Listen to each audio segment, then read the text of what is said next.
पर्यटकांक आमिषां दाखोवन लुटपाची वेगवेगळी प्रकरणां उक्ताडार आयल्यात. त्या उपरांत पुलिसांनी आतां मेरेन 600 वयर टाउट्सांचेर कारवाय केल्या. पर्यटकांच्या मदती खातीर टुरिस्ट पुलीस असो खासा युनिट तयार केला म्हूण उत्तर गोंयचो पुलीस अधीक्षक निधीन वाल्सन हांच्यांनी म्हायती दिल्या. Desk bureau report.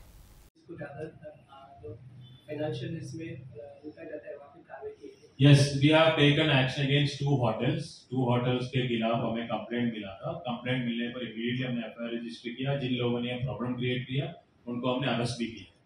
In fact, we have taken compared to last year more action against touts. Close to 600 touts के खिलाफ हमने एक्शन लिया और उनके खिलाफ हमने टूरिज्म डिपार्टमेंट को भेजा है.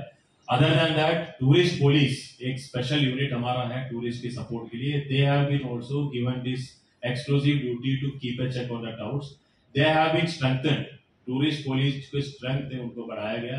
More police officers have been posted in tourist police and additional police force have been given to them to keep a check on the touts. We are also requesting the people, tourists, if at all they are facing any problem from the touts, they are requested to call 112 or nearest police station so that immediately we can assist them and immediately we can take action against people involved in touting.